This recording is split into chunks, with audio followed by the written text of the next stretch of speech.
Ricardo Calafiori, the medical is booked. Calafiori to Arsenal is indeed imminent. It is pretty much about to happen.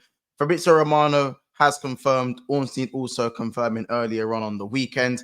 Guys, it's another episode of Big Six Pants. We're going to be talking about Calafiori to Arsenal, what he's going to bring, and my opinions about that. Before we get into it, though, make sure you do drop a like button and subscribe. Thank you so much for 10K subscribers. It means the absolute world. Let's keep on pushing for 10,200 as we're about 40 subscribers off. So let's make that happen. But anyway, down to the nitty gritty. Calafiori, the medical is pretty much booked. He is imminent. His signing to Arsenal is imminent, and Basel have kind of allowed the whole selling on fee thing. So listen, I'm just going to read from the Fabrizio article, and then obviously we'll get into it. So Fabrizio stated that understand Arsenal and Bologna are now preparing all documents for Ricardo Calafiori deal. Formal steps follow in order to close the deal in the next hours. Medical tests and contract signing to follow this week. Here we go, coming soon. I reckon that's probably going to happen later today, probably when you're watching this video. But, we still have to talk about it as the medical is pretty much booked. Now, if we're talking profile player, Arsenal have got this one absolutely perfect, in my opinion, in terms of profile, age, price. I don't see where Arsenal gone wrong with this at all. I can see there's a little bit of haterade going around, about does he start? Are you going to play this much for a rotational player and all these things? Guys, Arsenal fans especially, even as a rival fan personally, I can't understand the haterade for this one. You're not paying too much for him. I think for me, he's very good going forward and bringing the ball out of play. He suits Arteta's system to a T and being able to be technical. And also maybe he might lack a bit of aggression, but that's fine. He's not going to start for Arsenal. He's for the future. Arsenal need a left back.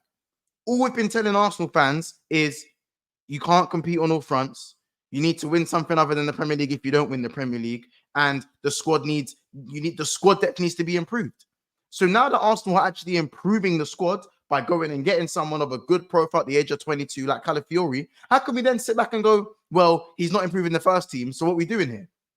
If you look at Gabriel and Saliba, outside of that, who plays centre-back? If one of them get a long-term injury, God forbid, what happens? You're going to put Kiwior there? Are you going to move Ben White out of his right-back position, which he's played very well over the last 2 years, and he's integral to Saka's play and Odegaard's play on that right-hand side? Take it in. You don't want to be moving Ben White out of right-back. We're not really sure if we're going to rely on Timber's fitness. And of course, the other three left-backs that you have, none of them can play centre-back in the way that a Calafiori can play centre-back. Yes, Tomiyasu can play there. Yes, Kiwior can play there. But for me, I think Calafiori is better than both of them. If we're being honest, Arsenal clearly aren't convinced by Kiwior, hence why they may be looking to send him on loan. His future doesn't look cemented for Arsenal. So now, if you do have a Saliba or Gabriel out, or Arsenal want to field a stronger team in a cup competition, that can be done. Calafiori, Saliba, Calafiori, Gabriel. Cup competitions, they are already going to be looking stronger defensively in these games. And also, again, injury-wise, again, the centre-backs stayed very, very fit. If an injury does happen, now they have more strength in depth in that defensive area. Now, Arsenal fans also talk about the left-back issue. No one's really happy. They're not. A lot of the fan base aren't really happy with what Zinchenko offers defensively. Timber's fitness, he wasn't fit for the majority of the season, pretty much all of the season. And of course, Tomiyasu literally has had another knee injury the other day. He's literally injured his knee. Tierney was actually back in the club at preseason, also has a hamstring injury. So the left-back thing with Kiwior, he's the only one. So the fact that he covers left-back and centre-back and could actually start at left-back and can definitely be more than adequate a replacement or, being able to fill in at centre-back, it's a no-brainer. An absolute no-brainer. What's his price looking at? 40 M's? Something like that? I might need to double-check his price on the Ornstein tweet and how much it's gonna look to cost them. But genuinely, this signing can be spoken about, people may be comparing it to the Euro thing and whatnot. For me, there is no comparison at this moment in time. I'm not saying, and that's nothing to do with Lenny Euro. I'm talking about this guy's 22, he's 4 years older, so it doesn't really need to be compared too much.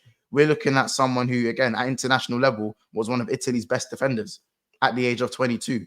He's gone from a great season at Basel to another good season, to a good season over at Girona. Is it Girona? Genoa, sorry. And then of course you now have another move. So 3 moves in 3 years for Arsenal. But I've said Genoa. He was at Genoa, then Basel, sorry, then Bologna. So my bad for you guys that are going to correct me in the comments for that. But yeah, for me, I value him at around that 50 million mark, maybe a little bit more than that. I think Arsenal are going to pay around that region anywhere around that 50 million mark. And I feel like that's a perfect price. Guys, I want you guys to let me know in the comments how much you think he's going to cost. Because in Arteta's system, when they sit back behind the ball in a 4-4-2, he's going to be protected. He's going to be fine. He's going to be able to bring the ball out, and he's going to be progressive. That's another thing that people don't talk about him is his progressive play as a centre back. It is key for Arsenal's build up and what Arteta wants to do in going forward. Again, I'm playing on the left side. They need that backup. You obviously have the more aggressive defender in Gabriel. Now there's also another in Calafiori. He's for the future. Again, if let's say there was a world where Saliba was to leave in a year and a half's time, you have Calafiori who is on the upward trajectory. His trajectory is like this. So I don't feel like as rival fans, it's probably fair for us to say, well, how can you pay that money for someone who's going to be in rotation, who's not going to start, when Arsenal need to build us? They need to build a stronger core outside of their 11. I'm not saying they just have an 11. Arsenal still have decent depth, but you can't go wrong with improving your depth. You know what I'm saying? Real Madrid wanted to look at what we're looking at, looked at him. Juventus looked at him. And of course, yes, Arsenal put in the groundwork, but he has his eyes on Arsenal. He is ready, I think, to play straight away. I think he's going to have to earn his spot at Arsenal. I think Timber's still going to be the starting left back, but Timber can also be the backup right back to Ben White, because there isn't really adequate backup right back to Ben White if Tomiyasu's not fit, which is a lot of the time he's not fit. You know what I'm saying? So now Arsenal's defensive depth for me, is Arsenal's defensive depth the best in the league?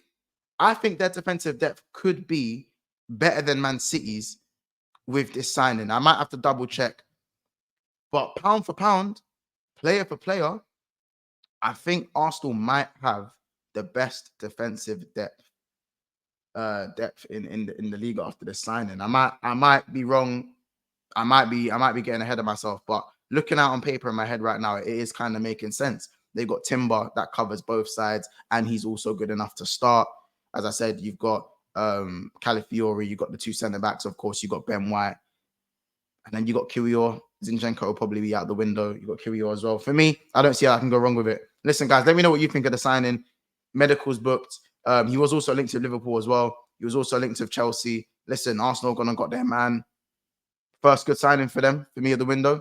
And congratulations to them. Listen, make sure you do like and subscribe to the channel. Let me know whether you think Arsenal have the best defense in the league, depth-wise. And let me know as well if you feel like they're overpaying or underpaying for him as well. Let me know, guys, because Basel do have a big selling on fee. Anyway, guys, take care. It's been another episode of Big Sixpence. We'll see you guys in the next one. Take care, man.